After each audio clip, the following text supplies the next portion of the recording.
আসসালামু আলাইকুম রহমতুল্লাহি ওয়া সবাইকে স্বাগত জানাচ্ছি আমাদের ইংরেজি ক্লাসে। তো আজকে ক্লাসটা খুবই গুরুত্বপূর্ণ, কারণ আমরা আজকে আলোচনা করব সবচেয়ে ইংরেজির গুরুত্বপূর্ণ টপিকস, যেটা টেন্স। ঠিক আছে, যেটাকে বাংলায় বলা হয় কাল।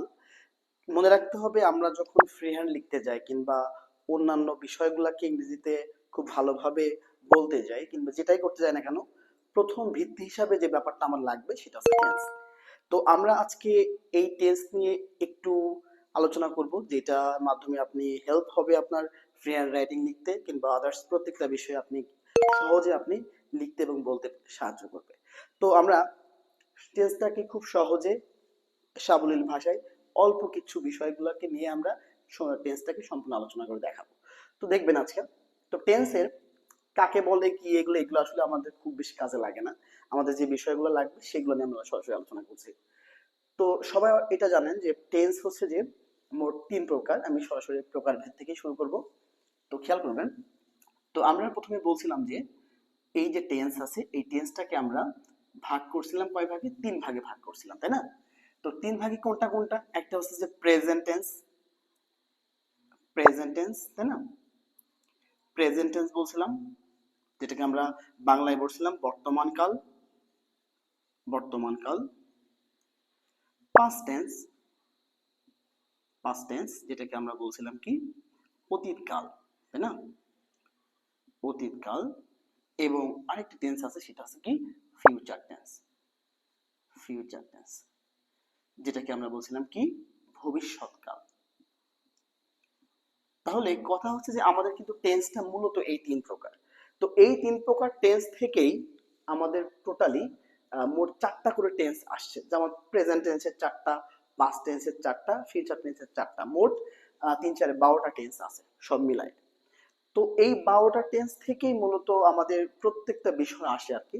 তো আমরা সরাসরি এই টেন্স গুলার যে চারটা করে যে গঠন আছে কিংবা এদের যে একটা উদাহরণ দিয়ে আমরা বোঝানোর চেষ্টা করব কোনটা কি টেন্স। তো আমরা প্রথমে প্রেজেন্ট টেন্সের যে চারটা আছে বা প্রত্যেক টেন্সে যে চারটা করে আছে সেগুলা কি সেটা দেখবো। হ্যাঁ, যেমন ফার্স্ট আমরা বলতে পারি প্রেজেন্ট ইনডিফিনাইট অথবা পাস্ট ইনডিফিনাইট বা ফিউচার ইনডিফিনাইট। ইনডিফিনাইট সবার ক্ষেত্রে কিন্তু হয় ইনডিফিনাইট টেন্স। হ্যাঁ, সেটা হতে পারে প্রেজেন্ট, সেটা হতে পাস্ট, সেটা হতে পারে ফিউচার। প্রত্যেকটারই আমাদের হয় কি ইনডিফিনাইট টেন্স। দুই নম্বর যে ব্যাপারটা আছে সেটা হচ্ছে continuous tense, continuous, continuous tense. হ্যাঁ, যেটা চলমান বলে থাকি, যেটা চলছে এরকম আর কি, বা চলছিল বা চলবে এরকম অর্থ। তারপর পারফেক্ট টেন্স, পারফেক্ট টেন্স, ঠিক আছে? এটা হতে পারে প্রেজেন্ট, হতে পারে পাস্ট, হতে পারে ফিউচার। লাস্ট যেটা আছে সেটা হচ্ছে আমাদের perfect continuous, perfect continuous tense. তাহলে প্রকৃতপক্ষে আমাদের এই চারটা টেন্স কিন্তু সবার ক্ষেত্রে প্রযোজ্য হয়।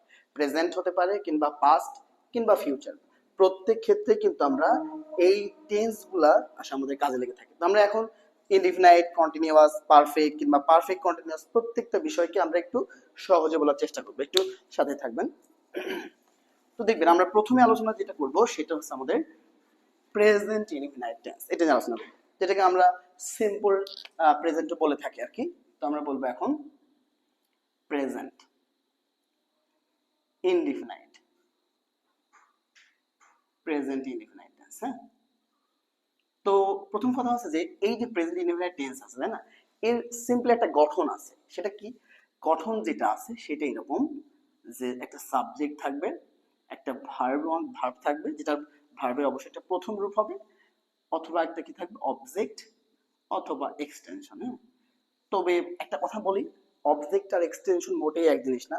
এটা অবশ্যই আমাদের পরবর্তী কোনো একটা ক্লাসে আমরা দেখাবো, সেটা অবজেক্ট আর এক্সটেনশনের মধ্যে পার্থক্যটা কোথায়। আচ্ছা, তো এই যে subject plus verb plus object, হ্যাঁ, এটাই কিন্তু বেসিক্যালি আমাদের হচ্ছে প্রেজেন্ট ইনডিফিনাইট টেন্স। এছাড়াও কয়েকটা ভাবে আপনি প্রেজেন্ট ইনডিফিনাইট টেন্সকে চিনতে পারেন, যেটা এরকম হতে পারে চিরন্তন সত্য, চিরন্তন সত্য যে বাক্যগুলো আছে, হ্যাঁ, সেগুলো কিন্তু সব সময় তো আপনার প্রেজেন্ট ইনডিফিনাইট টেন্স, চিরন্তন সত্য থাকলে প্রেজেন্ট ইনডিফিনাইট। তাছাড়া কোনো যেটা বিখ্যাত কোনো ব্যক্তির উক্তি, হ্যাঁ, বিখ্যাত কোনো ব্যক্তির সত্য উক্তি যেগুলো, হ্যাঁ, বিখ্যাত ব্যক্তিদের যেসব উক্তিগুলো আছে, হ্যাঁ, সেগুলোও কিন্তু একটা প্রেজেন্ট ইনডিফিনাইট টেন্সে যায়। তো যাই হোক, এটা হচ্ছে বেসিক কথা। আরেকটা কথা আছে এখানে, সেটা হচ্ছে যে ডু ডাজ থাকতে পারে, হ্যাঁ, যদি কখনো হয় ডু অথবা ডাজ যদি থাকে, তাহলে সেক্ষেত্রেও কিন্তু আমাদের প্রেজেন্ট ইনডিফিনাইট টেন্সটা কিন্তু এখানে হবে। এই হচ্ছে আমাদের প্রেজেন্ট ইনডিফিনাইট চেনার বেসিক কিছু নিয়ম, হ্যাঁ, চিরন্তন সত্য বাক্য, বিখ্যাত ব্যক্তিদের উক্তি, ডু বা ডাজ থাকা, ইত্যাদি ইত্যাদি। তো এখন আমরা এর কিছু উদাহরণ দিয়ে দেখাই, তাহলে আপনি বুঝতে পারবেন কিভাবে আসলে, হ্যাঁ। চিরন্তন সত্য বাক্যটা আমরা দিয়ে বোঝাই, যেন আমি উদাহরণ দিয়ে বলি একটা। আমরা বললাম the earth moves, হ্যাঁ, moves round the sun, round the sun, হ্যাঁ। the earth moves round the sun, তার মানে সূর্যকে কেন্দ্র করে কিন্তু পৃথিবী ঘুরছে। তো এটা কিন্তু একটা চিরন্তন সত্য কথা, হ্যাঁ। যেহেতু চিরন্তন সত্য কথা, সেক্ষেত্রে অবশ্যই এটা কি টেন্স অবশ্যই হবে, প্রেজেন্ট ইনডিফিনাইট টেন্স হবে। তার মানে যেগুলো চিরন্তন সত্য কথা, সেগুলো অবশ্যই প্রেজেন্ট ইনডিফিনাইট টেন্স হবে। একটা কথা মনে রাখতে হবে যে এই যে ভার্বটা আছে মুভ, এটাতে কিন্তু এস বাই এস যুক্ত হয়েছে, এটা একটু খেয়াল করতে হবে, হ্যাঁ। তাহলে সেগুলো আমরা প্রেজেন্ট ইনডিফিনাইট টেন্স ইজিলি বলতে পারি, হ্যাঁ। আবার এমন হয়, যদি বলি he he makes he makes a cake, তো আমরা এই যে মেক্স, হি আছে আর মেক্স আছে না, হি একটা থার্ড পারসন সিঙ্গুলার নাম্বার। তো আমরা সবাই জানি যে থার্ড পারসন সিঙ্গুলার নাম্বার থাকলে কিন্তু পরের যে ভার্ব থাকে এর সাথে এস বা ইএস যুক্ত হয়। তাহলে এইরকম এস বা ইএস যুক্ত হওয়ার যে ব্যাপারগুলো আছে, সেগুলো কিন্তু আমাদের কি হয়, এটা প্রেজেন্ট টেন্স হয়। এটা হচ্ছে বিষয়। আরেকটা যদি আমরা বলি 3 নাম্বার, আকবর ইনোভেটস বাংলা ইয়ার্স, বাংলা সম্রাট আকবরের নাম আপনারা সবাই শুনছেন। তো এই যে সম্রাট আকবর, উনি কিন্তু এই যে বাংলা যে বছর ইনি কিন্তু চালু করে, এটা কিন্তু একটা চিরন্তন সত্য কথা, তাই না?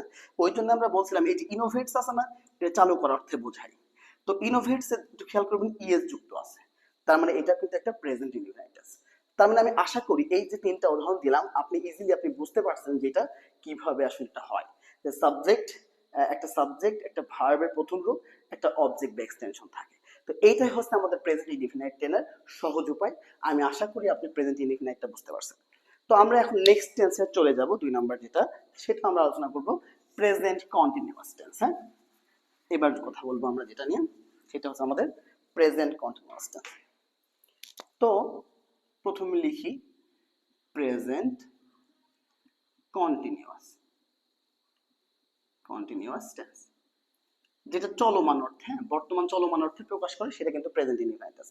তো আমি একটু প্রথমে এই গঠনটা বলি, এই গঠনটা স্ট্রাকচারটা কি আসলে। এর গঠনটা আসলে এরকম হবে যে একটা সাবজেক্ট থাকবে প্লাস এম অথবা ইজ থাকবে অথবা আর থাকবে, তারপরে কিন্তু ভার্বের সাথে কিন্তু আইএনজি যুক্ত হবে, তারপরে একটা অবজেক্ট অথবা এক্সটেনশন, ঠিক আছে? তো এরকম, তাহলে সাবজেক্ট প্লাস এম ইজ আর থাকবে, তারপর ভার্বের সাথে কিন্তু আইএনজি যুক্ত হবে, তারপর কিন্তু অবজেক্ট বা এক্সটেনশন থাকবে। আমরা যেমন বলতে পারি, এরকম বলতে পারি, উদাহরণ যদি দিই, আমরা বলতে পারি they they are playing they are playing cricket they are playing cricket, হ্যাঁ। তো এখন এই বাক্যটাতে আমরা একটু খেয়াল করি। তো এই যে দে আমরা বসাইছিলাম, তাই না, এই যে দে, দে কিন্তু একটা সাবজেক্ট। দে কিন্তু একজন না, অনেক অর্থে বোঝায়, আর অনেক যখন ব্যক্তি বোঝাবে তখন কিন্তু অবশ্যই আর হবে, হ্যাঁ। একজন যখন বোঝায় সেক্ষেত্রে ইজ হবে অথবা এম হবে। যেমন আমার নিজের ক্ষেত্রে যদি বলি, আমি আই এম, আই থাকলে আমাদের এম বসাবো আমরা, ঠিক আছে? যেমন আমি বলি I am I am playing I am playing cricket, একই ধরনের বাক্য, কিন্তু এখানে এম হয়েছে কারণ আমার নিজের ক্ষেত্রে, ঠিক আছে, ফার্স্ট পারসন, সেক্ষেত্রে আমাদের এম ব্যবহার করা হবে।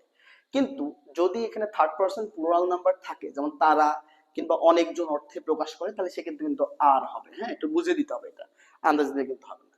কিন্তু আমি যদি বলি হি ইজ প্লেইং, হ্যাঁ, হি ইজ প্লেইং ক্রিকেট, তাহলে একটা জিনিস খেয়াল করতে হবে যে আমি যখন বললাম যে হি ইজ, হির পরে সবসময় কিন্তু ইজ হবে।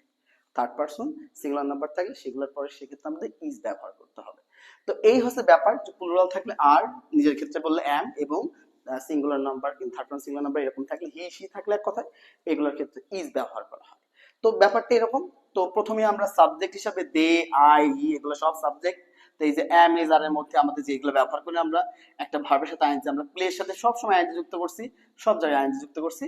আর অবজেক্ট বা এক্সটেনশনের ব্যাপারটা কিন্তু সম্পূর্ণ আলাদা। অর্থাৎ এই যে 1 2 3 4 চারটা পার্ট, 1 2 3 4 চারটা পার্ট, এইভাবে কিন্তু আমি ইজিলি প্রেজেন্ট কন্টিনিউয়াস টেন্স যে ব্যাপারটা সেটা কিন্তু খুব সহজেই কিন্তু এটা নির্ণয় করতে পারি। তো আমি আশা করি আপনি প্রেজেন্ট কন্টিনিউয়াস টেন্সটা বুঝতে পারছেন। তো আমরা এবার নেক্সট টেন্সে যাব, যেটা আমাদের প্রেজেন্ট পারফেক্ট টেন্স। ওকে, তো প্রেজেন্ট পারফেক্ট টেন্স অ্যান্সার করার সময় একটা বিষয় মনে রাখতে হবে, সেটা কিন্তু প্রেজেন্ট গুলার মধ্যে খুব বেশি একটা কাজে লাগে এমন একটা টেন্স, যেমন আমরা বলি এটা প্রেজেন্ট পারফেক্ট টেন্স। হ্যাঁ, প্রেজেন্ট পারফেক্ট টেন্স।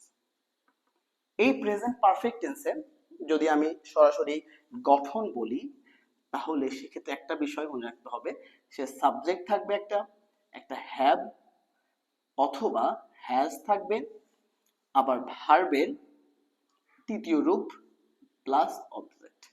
হ্যাঁ, তৃতীয় ভার্বের তৃতীয় মানে মানে কোনটা, পাস্ট পার্টিসিপল যে রূপটা সেটাকে আমরা ভার্বের তৃতীয় রূপ হিসাবে কাউন্ট করতেছি। যেমন আমরা একটা উদাহরণ দিই, আমরা বললাম উদাহরণ হিসাবে হি has wanted, he has wanted golden A plus, he had golden A plus। তাহলে he has wanted golden A plus, তাই না? এই যে বাক্যটা আমরা লিখলাম, তো এই বাক্যটাতে হি কিন্তু একটা সাবজেক্ট, হি কি একটা সাবজেক্ট, হ্যাজ যে ব্যাপারটা এটা কিন্তু একটা অক্সিলারি ভার্ব, যেটা আমরা এই যে পারফেক্ট টেন্স থেকে যে ব্যাপারটা নিয়েছি এটা অক্সিলারি ভার্ব। এটা কি একটা ভার্ব, ভার্বের তৃতীয় নাম্বার। আমরা সবাই জানি যে want, want, wanted, want, wanted, wanted. হ্যাঁ, এটা আমরা যখন ভার্বের লিস্ট পড়ি, তো ভার্বের লিস্টটা কিন্তু থেকে আমরা পড়ছি এটা ওয়ান্ট, ওয়ান্টেড, ওয়ান্টেড, তাই না? এটা ভার্বের প্রথম রূপ, এটা দ্বিতীয় নম্বর রূপ, এটা তৃতীয় নম্বর। দ্বিতীয় এবং তৃতীয় নম্বর রূপটা কিন্তু একই হয়, পাস্ট আর পাস্ট পার্টিসিপল রূপটা। তাহলে আর বাকিটুকু আমরা অবজেক্ট হিসেবে কাউন্ট করছি বা এক্সেস হিসেবে কাউন্ট করছি, যেটাই হোক। তো সাবজেক্ট, তারপরে আমরা অক্সিলারি ভার্ব, তারপর ভার্ব কি বসাচ্ছি, এই তিনটা বেসিক যে ব্যাপারটা আছে, এই তিনটা থেকে কিন্তু আমরা এক্সাক্ট প্রেজেন্ট পারফেক্ট টেন্সটা আমরা ইজিলি চিনতে পারি। এই হচ্ছে বিষয়। তারপরে আমরা এরকম লিখতে পারি, আমি যদি যদি বলি আরেকটা উদাহরণ যদি দিই, she has, she has made, হ্যাঁ, she has made a cup of tea, she has made a cup of tea, এই একটা উদাহরণ দিলাম আমরা। হ্যাঁ, she কিন্তু একটা সাবজেক্ট, has আমরা বসাইছি, she has made, make, made, made, তাই না? এটাও কিন্তু একটা V3, the a cup of tea। So আমরা ইজিলি বলতে পারি এখন সে প্রেজেন্ট পারফেক্ট টেন্স যে ব্যাপারটা হয় সেটা আসলে এই যে রুলসটা আছে এই রুলসটা কিন্তু ফলো করে। সুতরাং আপনি যখন ইংরেজিতে ফ্রি হ্যান্ড লিখতে যাবেন তখন কি করবেন, অবশ্যই এই পারফেক্ট টেন্স যখন লিখতে হবে বা প্রেজেন্ট টেন্স যখন লিখবেন আপনি অবশ্যই এই রুলসটা কিন্তু আপনাকে মেইনটেইন করতে হবে। তো সুতরাং আমি আশা করি আপনি প্রেজেন্ট পারফেক্ট টেন্সটা ইজিলি বুঝতে পারছেন। তো এখন যেটা আমরা যাব সেটা হচ্ছে আমাদের present perfect continuous tense. So আমরা এখন প্রেজেন্ট পারফেক্ট কন্টিনিউয়াস টেন্স যাব। Present perfect continuous tense. তো এই জন্য present perfect continuous, present perfect continuous tense. Okay, তো এই যে প্রেজেন্ট পারফেক্ট কন্টিনিউয়াস টেন্সের কথা আমরা বলছি, সেখানে কিন্তু আমাদের গঠন হিসাবে থাকে এরকম সাবজেক্ট প্লাস হ্যাভ বিন অথবা হ্যাজ বিন, ঠিক আছে? তারপর কি ভার্বের সাথে আইএনজি যুক্ত হয়, সিন্স অথবা ফর, এটা মাথায় রাখতে হবে। হ্যাঁ, সিন্স অথবা ফর প্লাস অবজেক্ট বা এক্সটেনশন, যেটাই বলেন না কেন। আচ্ছা, তাহলে নতুন একটা কথা কিন্তু আমরা এর মধ্যে নিয়ে আসছি, সেটা কি, সেটা হচ্ছে কি সিন্স অথবা ফর, এটা কিন্তু অবশ্যই আসবে। তবে একটা কথা বলি, সেটা হচ্ছে ফিক্সড যে ব্যাপারটা, সেটা হচ্ছে যদি নির্দিষ্ট কিছু থাকে, নির্দিষ্ট থাকলে সেক্ষেত্রে আমরা সিন্স বলবো, এবং অনির্দিষ্ট কিছু থাকলে আমরা ফর বলবো। অনির্দিষ্ট কিছু থাকলে আমরা কি বলবো, আমরা কিন্তু সেখানে ফর বলবো। সিন্স এবং ফর আমরা এই অর্থে ব্যবহার করবো। সিন্স এবং ফর এই অর্থে আমরা ব্যবহার করব। তো যেমন আমি একটা উদাহরণ দিয়ে বোঝাই, আমি বললাম it has been raining since morning. এর বাংলা কি? এর বাংলা হচ্ছে যে সকাল হইতে বৃষ্টি হইতেছে, তাই না, বা হচ্ছে। এই সকাল হইতে যে বৃষ্টি হচ্ছে, এটা কিন্তু একটা সময়, একটা নির্দিষ্ট একটা সময় আছে যে মর্নিং মানে সকাল থেকে। তো এই যে নির্দিষ্ট অর্থে যদি প্রকাশটা আসলে করে, তাহলে সেক্ষেত্রে সিন্সটা ব্যবহার করা হবে। এটা একটা বিষয়। আবার আপনি যদি কোনো ফরের কথা বলেন, তাহলে আমি এরকম বলতে পারি যে ফর যখন বলবো আমরা, সেটা বলতে পারি he has been reading for 2 hours। আমি বলতে পারি he has been reading for 2 hours, তাই না? 2 hours, তাহলে মানে যখন আমরা কোন 2 ঘন্টা আসলে সে পড়ে, সে 2 ঘন্টা পড়ে, সে দিনে he has been reading for 2 hours, সে 2 ঘন্টা ধরে পড়ছে। তো এই যে সে 2 ঘন্টা ধরে পড়ছে, কিন্তু কোন 2 ঘন্টা, কখন 2 ঘন্টা পড়ছে, এটা কিন্তু নির্দিষ্ট বাচক না। তাহলে সেক্ষেত্রে অনির্দিষ্ট অর্থে আমরা কি বসাবো? আমরা অনির্দিষ্ট অর্থে আমরা ফর বসাবো। তাহলে এই গেল আমাদের সিন্স ফরের যে ব্যাপার। সেক্ষেত্রে এই দুইটা নিয়ম কিন্তু আপনাকে একটু ফলো করতে হবে, তাহলে কিন্তু আপনি ইজিলি বুঝতে পারবেন।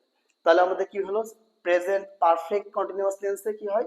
সেক্ষেত্রে সিন্স এবং ফর এই ব্যাপারটা আসে। সাবজেক্ট হিসাবে তো আমরা যেকোনো একটা বসাতেই পারি, হ্যাভ বিন অথবা হ্যাজ বিন একটা বসাবো, ভার্বের সাথে আইএনজি, সিন্স অথবা ফর, তারপর অবজেক্ট বেসড নেশন। এই হচ্ছে আমাদের প্রেজেন্ট পারফেক্ট কন্টিনিউয়াস টেন্সের কথা। আমি আশা করি আপনারা এটা বুঝতে পারছেন। এবার আমরা যে ব্যাপারটা আসবো সেটা হচ্ছে পাস্ট ইনডিফিনিট টেন্স। যেটার কথা বলবো এটা আমরা পাস্ট ইনডিফিনিট টেন্সের কথা বলবো। একটু খেয়াল করবেন, যখন পাস্ট ইনডিফিনিট টেন্সের আমরা কথা বলবো, past indefinite tense, past indefinite টেন্সে হয় কি? সেটা হচ্ছে আমাদের গঠনে থাকে subject plus V2 plus object. V2 মানে কত? ভার্বের যে পাস্ট ফর্মটা আছে না, 2 নম্বর যে ফর্মটা আছে, সেটা কিন্তু এটা V2 হয়, ঠিক আছে? তো একটু খেয়াল করতে হবে, যে আমি বলি এরকম হি হি হি প্লেড ফুটবল, তাই না? হি প্লেড ফুটবল যদি আমরা বলি, তাহলে এটা হচ্ছে সাবজেক্ট, এটা একটা ভার্বের দ্বিতীয় রূপ, এটা কি একটা অবজেক্ট। দ্যাট মিন্স আমাদের যখন আমরা এটা উত্তর বলবো, তখন কিন্তু এই যে এই রুলসটা কিন্তু আমাদের ফলো করতে হচ্ছে। তো আমরা হি প্লেড ফুটবল এটা কিন্তু আমরা করতে পারছি। তারপর বললাম আই ওয়ান্টেড এ প্লাস, আমি এ প্লাস চেয়েছিলাম। তাহলে এখানে সাবজেক্ট, একটা ভার্ব টু, তার মানে এই যে ব্যাপারটা আছে সেটা কিন্তু আমরা ইজিলি পাস্ট ইনডিফিনাইট টেন্সটাকে এই ফরম্যাটে নিয়ে আসতে আমরা পারি।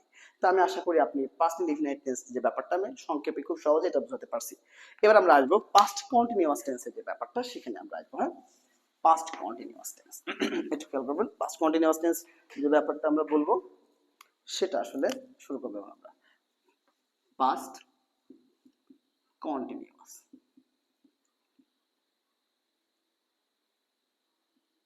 পাস্ট কন্টিনিউয়াস, ওকে। তো আমরা গঠন হিসেবে যদি বলি, থাকবে আমাদের সাবজেক্ট প্লাস ওয়াজ অথবা ওয়্যার, ওকে। ওয়াজ অথবা ওয়্যার প্লাস ভার্বের সাথে আইএনজি হবে, প্লাস কি হবে? আমাদের অবজেক্ট বা এক্সটেনশন, ওকে। আচ্ছা, তাহলে এই যে আমাদের পাস্ট কন্টিনিউয়াস টেন্সের যে ব্যাপারটা আমাদের আছে, একটু খেয়াল করতে হবে। সেটা আমরা এরকম বসাবো। একটা উদাহরণ দিই, আমরা বললাম they wire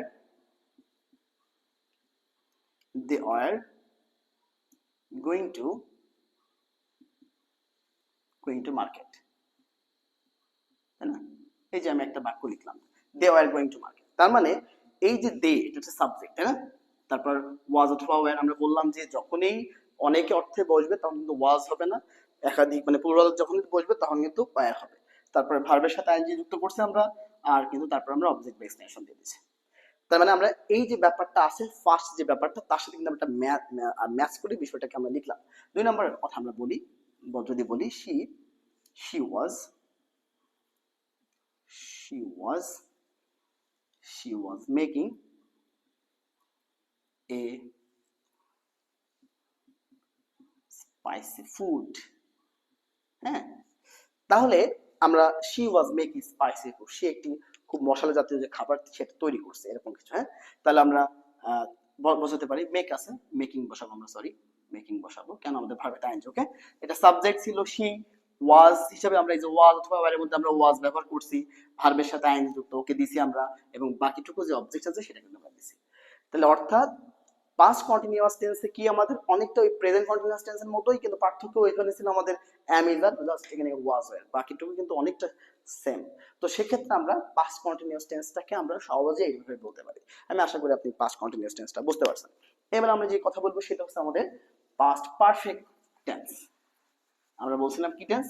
past perfect tense. Okay, তো এই যে পাস্ট পারফেক্ট টেন্সের যে কথাটা আমরা বলছিলাম সেটা আমরা এখন লিখবো past perfect tense. Okay, past perfect টেন্সে ফার্স্ট অফ অল যে ব্যাপারটা, সেখানে আমাদের গঠন লিখবো আমরা, সেটা কি ছিল আমাদের? সাবজেক্ট ছিল, তাই না? প্লাস কি? প্লাস ছিল আমাদের, প্লাস বলতে পারি আমরা হ্যাড, তাই না? প্লাস কি? ভার্বের তৃতীয় রূপ, প্লাস অবজেক্ট বা এক্সটেনশন, অবজেক্ট বা এক্সটেনশন। তাহলে এই যে সাবজেক্ট বসালাম আমরা, সাবজেক্ট দেওয়ার পরে হ্যাড প্লাস ভার্বের তৃতীয় রূপ প্লাস অবজেক্ট, এরকম যদি আমি একটা উদাহরণ দিই, আমি যদি বলি এরকম Rahim, Rahim had, Rahim had made a, কি বলা যায়, Rahim had made a cup of tea. Okay, তার মানে এই যে সাবজেক্ট রহিম, তাই না? সাবজেক্টটা কিন্তু সাবজেক্ট, হ্যাড আমি একটা দিছি, ভার্বে তৃতীয় নাম্বার রূপ দিছি, অবজেক্ট অথবা এক্সটেনশন বসাইছি। তার মানে যখনই আমি পারফেক্টনেস লিখতে যাব, তাহলে এই যে ব্যাপারটাকে আমি বললাম, তাহলে সেই রকম ভাবে আমাদেরকে ইজিলি লিখতে পারলাম। তাহলে আমি আশা করি যে পাস্ট পারফেক্টনেস যে ব্যাপারটা আছে, যেটা আপনি খুব সহজেই এই ফরম্যাটে আপনি লিখতে পারবেন। তাহলে আমরা এটা বললাম হচ্ছে কি ক্ষেত্রে? আমরা পাস্ট পারফেক্ট টেন্স কথা ক্ষেত্রে। এবার আমি যেটা বলবো সেটা হচ্ছে যে পাস্ট পারফেক্ট কন্টিনিউয়াস ক্ষেত্রে, পাস্ট পারফেক্ট কন্টিনিউয়াস ক্ষেত্রে একটু খেয়াল করবেন। Past perfect continuous, past perfect continuous. আচ্ছা, সেটা কি? সেটা আমরা বলতে পারি গঠনের মধ্যে বলতে পারি এভাবে, সেটা ছিল আমাদের এরকম সাবজেক্ট প্লাস আমরা বলতে পারি হ্যাড বিন। হ্যাঁ, হ্যাড বিন, আগেটা ছিল হ্যাড, এবার কিন্তু হ্যাড বিন। ওকে, প্লাস ভার্বের সাথে আইএনজি প্লাস সিন্স অথবা ফর, এখানেও কিন্তু সেটা, হ্যাঁ, সিন্স অথবা ফর প্লাস অবজেক্ট বা এক্সটেনশন। ঠিক আছে, তো আমরা অলরেডি নির্দিষ্ট অনির্দিষ্ট যে ব্যাপারটা সেটা আমরা বুঝতে পারছি। আচ্ছা, তো আমি একটা উদাহরণ দিই, আমি বলি 1 নাম্বার, আই আই অথবা he had been learning, he had been learning English, he had been learning English for 2 hours, তাই না? তাহলে আমি বললাম যে he had been learning English for 2 hours, সে 2 ঘন্টা ধরে ইংরেজি শিখতে যাচ্ছিল, পাস্ট টেন্সে যেহেতু। ওকে, তাহলে এখানে সাবজেক্ট হি, আমাদের হ্যাড বিন যে ব্যাপারটা এটা তো আমরা দিছি, ঠিক আছে? তো তারপর আছে আমাদের ভার্বের সাথে আইএনজি আমরা দিছি, এটা আমরা এক্সট্রা হিসাবে সিন্স অথবা ফর এর মধ্যে আমরা ব্যবহার করছি, আমরা একটা অবজেক্ট ব্যবহার করছি। তাহলে আমরা দেখতে পাচ্ছি যে এইভাবে এই যে ব্যাপারটাকে আমরা বললাম, সাজাই লেখাটা এখানে ইম্পর্টেন্ট। তাহলে আপনি যখন পাস্ট টেন্সের উত্তর লিখতে যাচ্ছেন, তাহলে একটা বিষয় আপনাকে ক্লিয়ার করতে হবে যে যখন কোনো ফ্রি হ্যান্ড রাইটিং লিখতে হয়, কোনো একটা স্টোরি রাইটিং লিখতে হয়, ম্যাক্সিমাম কিন্তু আমাদের পাস্ট টেন্সে লিখতে হয়। তো পাস্ট প্রেজেন্ট একরকম যদি করে ফেলি, তাহলে সেক্ষেত্রে একটু ঝামেলা হতে পারে। তো আগে গল্পটা বুঝে সেই রকম ভাবে ফ্রি হ্যান্ডটা যখন অ্যাপ্লাই করা হবে, অবশ্যই যাতে এই টেন্সের যে ব্যাপারগুলো আছে এগুলো ঠিক থাকে। তাহলে আমি আশা করি এই পাস্ট যে ব্যাপারগুলো আছে, পরবর্তীতে আপনি এই রুলসগুলো ইউজ করে পাস্টের ব্যাপারটা আপনি ক্লিয়ার করতে পারবেন। তো আমরা এখন আলোচনা করবো যেটা ফিউচার টেন্স নিয়ে। ওকে, তো ফিউচার যে ব্যাপারটা আমি বলবো সেটা হচ্ছে যে ফিউচার ইনডিফিনাইট নিয়ে কথা বলবো প্রথমে। Future indefinite tense. ওকে, তো ফিউচারে যে ব্যাপারটা আমি বলি, future indefinite, future indefinite tense একটু খেয়াল করবেন। ফিউচার ইনডিফিনাইট টেন্সটা কি আসলে, তাই না? ভবিষ্যৎ, বর্তমান, মানে যেটা একদম ভবিষ্যতের জেনারেল মোড যেটাকে বলা যায়। তো আমরা গঠন হিসাবে যখন আমরা বলবো এটাকে, আমরা বলবো এরকম সাবজেক্ট প্লাস শ্যাল অথবা উইল থাকবে, তারপরে ভার্বের প্রথম রূপ থাকবে প্লাস অবজেক্ট বা এক্সটেনশন থাকবে। ঠিক আছে, তার মানে শ্যাল অথবা উইল থাকবে। আমরা যখন প্রেজেন্ট ইনডিফিনাইট শিখছিলাম সেখানে কিন্তু কোনো রকম অক্সিলারি ভার্ব ছিল না, ডু ডাজ কে নিয়ে আসতে হচ্ছিল কিংবা এস বা ইয়ে যুক্ত করতে হচ্ছিল, পাস্টে কিন্তু সরাসরি ভার্বের দ্বিতীয় নম্বরের উপর ছিল। কিন্তু ফিউচার যখন ইনডিফিনাইট আমি করতে যাচ্ছি তখনই কিন্তু একটা বিষয় একদম লক্ষণীয়, সেটা কিন্তু শ্যাল অথবা উইলের ব্যাপারটা কিন্তু আসছে, অক্সিলারি ভার্ব আছে। যেমন কি I will go, I will go, তাই না? এটা সিম্পল একটা ওয়ার্ড হতে পারে। তো সেন্টেন্স হতে পারে এরকম ভাবে যে আমি, আইটা হচ্ছে কি সাবজেক্ট, ঠিক আছে? তাহলে এই সেন্টেন্সটাতে আই হচ্ছে সাবজেক্ট, শ্যাল অথবা উইল মধ্যে একটা ইউজ করছি, আর এখানে কিন্তু আমরা একটা ভার্ব ব্যবহার করছি। এখানে যদি আমাদের কিছু অবজেক্ট আমি ব্যবহার করিনি, আপনি করতে পারেন I will go to school অথবা কলেজ, হ্যাঁ, অথবা কলেজ, যেটাই হোক। হ্যাঁ, তো ব্যাপারটা এরকম যে আমাদের যে টোটাল যে ফরম্যাটটা আছে, তার ফরম্যাটটা আমাদেরকে মেনে চলতে হবে, তাহলে আপনি খুব ইজিলি সব প্রশ্নগুলাই সঠিকভাবে উত্তর করতে পারবেন। তো আমি আশা করি আপনি পাস্টের যে ব্যাপারটা আছে এটা কিন্তু ক্লিয়ার হয়েছে, ফিউচারের যে ব্যাপারটা ইনডিফিনাইটের ব্যাপার আছে এটা ক্লিয়ার হয়েছে। তারপর আমি একটা রুলস, আরেকটা উদাহরণ দিয়ে দিই এখানে। আমি বললাম শি, হ্যাঁ, she shall, she will cook food for me. She will cook for me. সে আমার জন্য, she will cook food for me. সে আমার জন্য কি রান্না করবে, সে আমার জন্য রান্না করবে। এটা কিন্তু একটা ফিউচার ইনডিফিনাইট টেন্স। ওকে, এটা সাবজেক্ট, এটা অক্সিলারি ভার্ব, এটা ভার্ব, এটা আমাদের বাকিটুকু অবজেক্ট এক্সটেনশন। তো আমি আশা করি আপনি এই ফরম্যাটে ফিউচার ইনডিফিনাইট যে ব্যাপারটা আছে সেটা কিন্তু ইজিলি লিখতে পারবেন। তো আমাদের ফিউচার ইনডিফিনাইট এখানে আমরা শেষ করছি।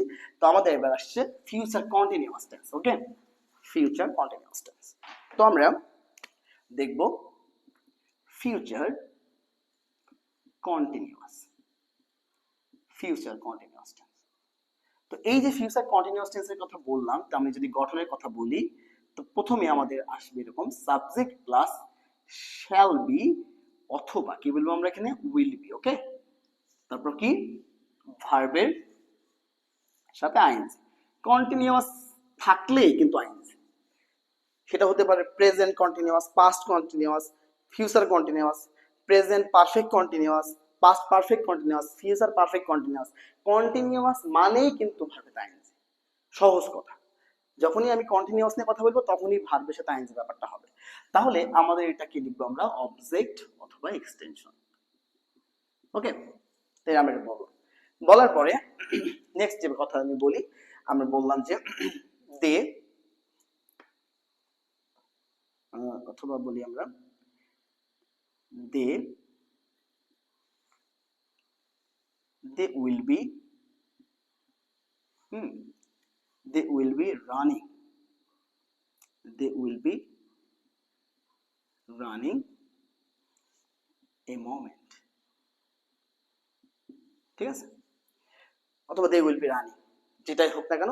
তো আমি এই বাক্যে they subject, will be shall be আমি একটা ইউজ করছি, ভার্বের সাথে আমি আইএনজি ইউজ করছি, অবজেক্ট এক্সটেনশন ইউজ করছি।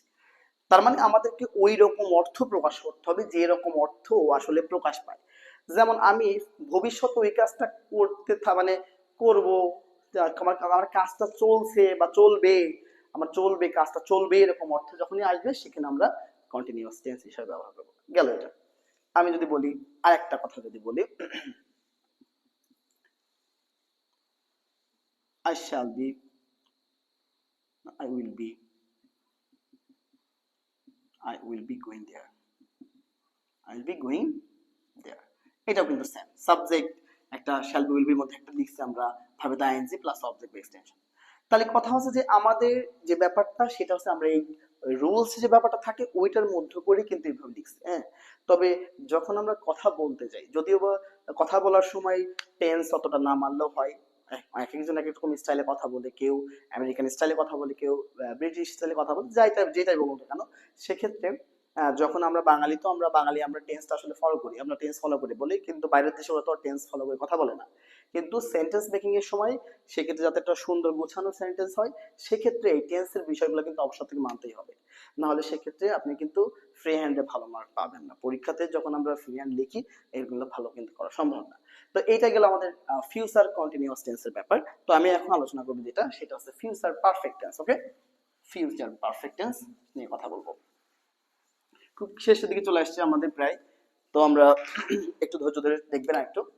Future perfect tense, future perfect tense. Okay, তো এই যে সেন্টেন্সের ব্যাপার, এই যে টেন্সের যে ব্যাপারটা আছে সেটা আমরা কি লিখবো, যে গঠন যে ব্যাপারটা দেখাবো সেখানে এরকম থাকবে, সাবজেক্ট প্লাস এখানে থাকবে আমাদের শ্যাল হ্যাভ, শ্যাল হ্যাভ অথবা will have, will have plus কি লিখবো আমরা, ভার্বের তৃতীয় রূপ প্লাস অবজেক্ট। একটা বিষয় খেয়াল করছেন, সেটা হচ্ছে পারফেক্ট থাকলে কিন্তু ভার্বের তৃতীয় রূপ ফিক্সড। যখন দেখেন যে আপনার কি আছে, পারফেক্ট আছে, তখন কিন্তু ভার্বের তৃতীয় নম্বর রূপটা ফিক্সড। তো ওই জন্য এই বিষয়টা একটু খেয়াল করতে হবে যে কখন ভার্বের তৃতীয় নম্বর রূপ হয়, কখন দ্বিতীয় রূপ হয়, এগুলো একটু দেখতে হবে। তো পারফেক্ট টেন্সের ক্ষেত্রে কিন্তু একটা বিষয় ফিক্সড, সেটা কি, ভার্বের তৃতীয় নম্বর রূপ। যেমন আমি বললাম I shall have, I shall have, I shall have কি, কুকড বিরিয়ানি। হ্যাঁ, তো এই যে একটা বাক্য লিখলাম আমি, তাই না, একটা সেন্টেন্স লিখলাম, তো এখানে আইটা কিন্তু এখানে সাবজেক্ট, শ্যাল হ্যাভ আমি ইউজ করছি এখানে, কুকড ভাবে তৃতীয় নম্বর রূপ, আর অবজেক্ট হিসেবে আমরা এটা ইউজ করছি। সো দ্যাট মিন্স আমাদের এই যে উপরের যে আমি যে গঠনটা লিখছি সেই অনুযায়ী আপনাকে কিন্তু ফিউচার পারফেক্ট টেন্সের যে ব্যাপারটা আছে এটাকে লিখতে হবে।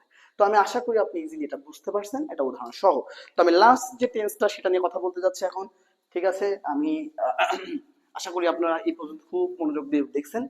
তো লাস্ট যে ব্যাপারটা, ছোট্ট একটা বিষয় হয়ে আমাদের শেষ হয়ে যাবে। তো সেটা কি আমাদের, সেটা আছে আমাদের ফিউচার পারফেক্ট, হ্যাঁ, future perfect continuous tense, last tense, tense number 12, future perfect continuous tense. তো সেটার গঠন কি, সেটার গঠন আসলে এরকম যে সাবজেক্ট থাকবে, আবার সেই শ্যাল হ্যাভ বিন, এবার কিন্তু নতুন কথা কি, shall have been, have, shall have been অথবা will have been, will have been plus continuous, তাই না, কন্টিনিউয়াস মানে কি বললাম, ভার্বের সাথে আইএনজি, আবার সেই সিন্স ফর, কারণ পারফেক্ট কন্টিনিউয়াস থাকলে কিন্তু আবার কি সবসময় কি ইউজ করছিলাম আমরা, সিন্স ফর ইউজ করছিলাম, আবার কি প্লাস অবজেক্ট। তার মানে কন্টিনিউয়াস থাকলেই ভার্বেটা আইএনজি যুক্ত, আবার সিন্স ফর তো কখন থাকে, যখন পারফেক্ট কন্টিনিউয়াস টেন্স হয়। তো বিষয়টা অনেকটা এরকম। তাহলে আমাকে খেয়াল করতে হবে যে আমি আসলে যখন টেন্সের কথা বলছি তখন ওই অনুযায়ী আমাকে একটা সেন্টেন্স মেক করতে হবে। যেন আমি বলি, আমি বললাম I shall have been, I shall have been learning। কেন লার্নিং, কারণ আমরা বললাম যখনই থাকবে আমাদের shall have been, মানে যে কটা আমরা বলছিলাম পারফেক্ট কন্টিনিউয়াস, তখনই কিন্তু ভার্বের সাথে কি যুক্ত হয়েছে, আমাদের আইএনজি যুক্ত হয়েছে। ঠিক আছে, ইংলিশ ফর 5 year। তো এই যে ব্যাপারটা আমি লিখলাম, I shall have been learning English for 5 years। তার মানে এই যে আমি টোটাল যে ব্যাপারটা দেখালাম সেখানে আই কিন্তু সাবজেক্ট, শ্যাল হ্যাভ বিন আমি ইউজ করছি, শ্যাল হ্যাভ বিন অনেক বড় অক্সিলারি ভার্ব, তারপরে কি ভার্বটা আইএনজি দিছি আমি। ঠিক আছে, ফর সিন্স ফরের মধ্যে আমি একটা ব্যবহার করছি, আমি অবজেক্ট, এটা ব্যবহার করছি। তাহলে খুব সহজে আপনি এইভাবে টেন্সকে, আপনি যে 12টা টেন্সের গঠন আমি আপনাকে দেখালাম, যদিও ভিডিওটা একটু বড় হয়ে গেল, আমি খুব সংক্ষেপে দেখানোর চেষ্টা করছি। আমি আশা করি আপনি এই ভিডিওটা দেখার পর আপনার টেন্স নিয়ে যদি কোনো রকম একটু দুর্বলতা থেকে থাকে, সেটা কিছুটা হলেও আপনার সলভ হবে আশা করি। ঠিক আছে? আপনি যদি খুব মনোযোগ দিয়ে একটু দেখেন, একটু প্র্যাকটিস করেন, তাহলে ইনশাল্লাহ আপনি এখান থেকে উপকৃত হয়ে নিজে নিজে সেন্টেন্স মেক করতে পারবেন। যদি কোনো কোনো একটা অগোছালো পরীক্ষাতে হয় না অনেক সময়, যে একটা স্টোরি দেয়, যে স্টোরিটা আপনি জানেন না, কখনো শোনেননি, আপনি কিন্তু নিজের মতো একটা মিনিং করে একটা স্টোরি মেক করতে পারবেন সেই অর্থে, যদি আপনার না জানা থাকে সেক্ষেত্রে। সেক্ষেত্রে তো আমি আশা করি এই ভিডিওটা দেখার পর টেন্স বিষয়ে আপনার যে সমস্যাগুলো ছিল সেই সমস্যাগুলো আপনার দূর হবে। তো আজকে এতটুকুই কথা বলছি, ইনশাল্লাহ নেক্সট যে ভিডিওটা থাকবে আমাদের, সেই ভিডিওতে আপনার সাথে দেখা হবে। আজকে এতটুকুই। আসসালামু আলাইকুম ওয়া রাহমাতুল্লাহি ওয়া বারাকাতুহু।